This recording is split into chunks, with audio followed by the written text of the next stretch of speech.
What if the real closer in Max Scherzer's return to Toronto wasn't Scott Boras, wasn't championship hunger, and wasn't even Ross Atkins? What if it was an 8-year-old girl with a handwritten letter about the CN Tower and an aquarium? Hello, Jays Nation. Welcome to Jays Quick News, your go-to spot for the latest Toronto Blue Jays updates. Today we're breaking down one of the most heartwarming stories of this offseason. And it reveals something powerful about how championship organizations are really built. Before we dive in, make sure you hit that subscribe button and turn on notifications because we're covering every angle of the Blue Jays championship push. Here's the setup. Max Scherzer, the 41-year-old future Hall of Famer who became the oldest pitcher ever to start a winner-take-all World Series Game 7 last November, is officially back with the Blue Jays. The numbers? 1 year, $3 million base salary with up to $10 million in performance bonuses. That's a potential $13 million total if he stays healthy and productive. The structure is brilliant. Scherzer earns an extra million every time he crosses another 10-inning milestone, starting at 65 innings. Hit 75, another million. 85, 95, all the way to 155 innings.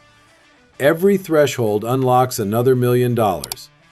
This is smart roster construction. The Blue Jays aren't gambling $300 million on hope. They're investing strategically in proven October performance while protecting themselves if injury strikes. But here's where this story transcends baseball operations and becomes something deeper. Back in December, right after the Dodgers broke Toronto's hearts in that 11-inning Game 7 thriller, 8-year-old Brooke Scherzer did something remarkable. She grabbed a pen and wrote a letter to the Blue Jays front office. Not an email, not a text from her parents' phone. A handwritten letter from a kid who just watched her dad pitch his heart out 2 outs away from a championship. In that letter, Brooke expressed condolences for the World Series loss. Then she made her pitch. She told the front office about her family's love for Toronto, specifically mentioning the CN Tower, which she adorably called C-and Tower, and Ripley's Aquarium, their favorite Toronto spot. The subtext was crystal clear. Please bring my dad back. When Erica Scherzer shared that letter on social media after the deal was announced, it went instantly viral. Jays Nation fell in love. Now let's be real. Did that letter close the deal? Of course not. Ross Atkins wasn't sitting in his office thinking, well, the analytics say no, but this crayon drawing of the CN Tower changed my mind. But here's what matters. Max Scherzer himself said his family's connection to Toronto made this decision easy. Quote, "My love for the game is strong because of their love for the game." Think about what that reveals.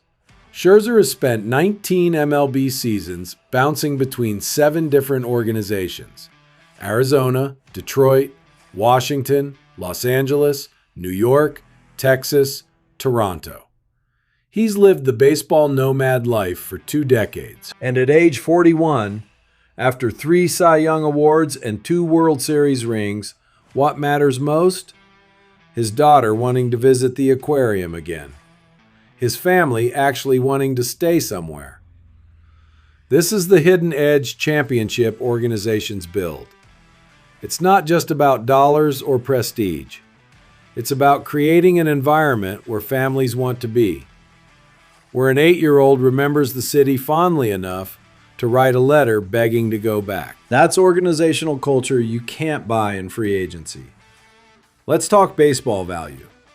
Scherzer's 2025 regular season was rough. 17 starts, 5-5 record, 5.19 ERA. Those numbers scream finished. But October told a different story. Scherzer won Game 4 of the ALCS against Seattle, becoming just the 4th pitcher age 41 or older to win a playoff game. Then, in that historic World Series Game 7, he pitched 4.1 innings against the loaded Dodgers lineup, allowing just 1 run while striking out 3. He handed Toronto a 3-1 lead before the bullpen took over. That's the Scherzer the Blue Jays need. The real value isn't regular season innings.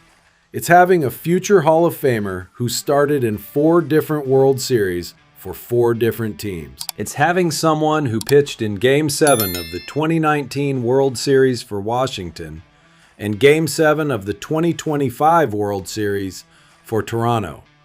That October DNA doesn't show up in spring training ERAs. And here's the development angle nobody's talking about enough.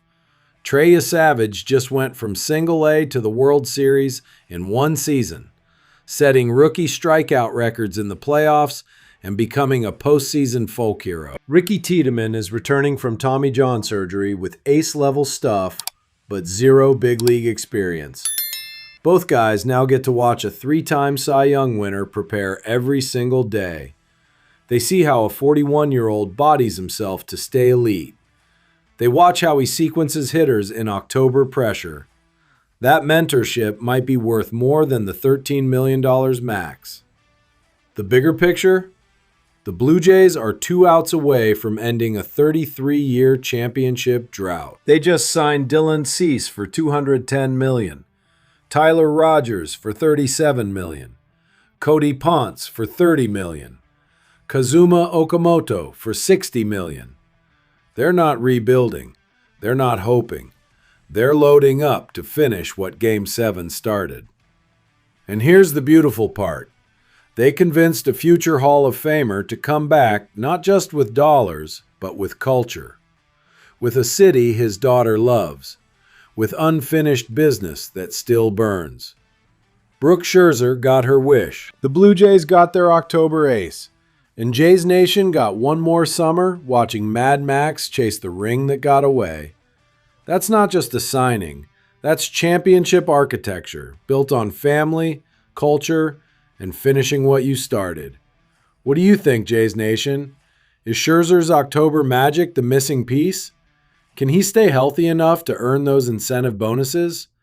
Drop your thoughts below, smash that like button, and subscribe for all your Blue Jays championship coverage. This is Jays Quick News, and we'll see you in the next one.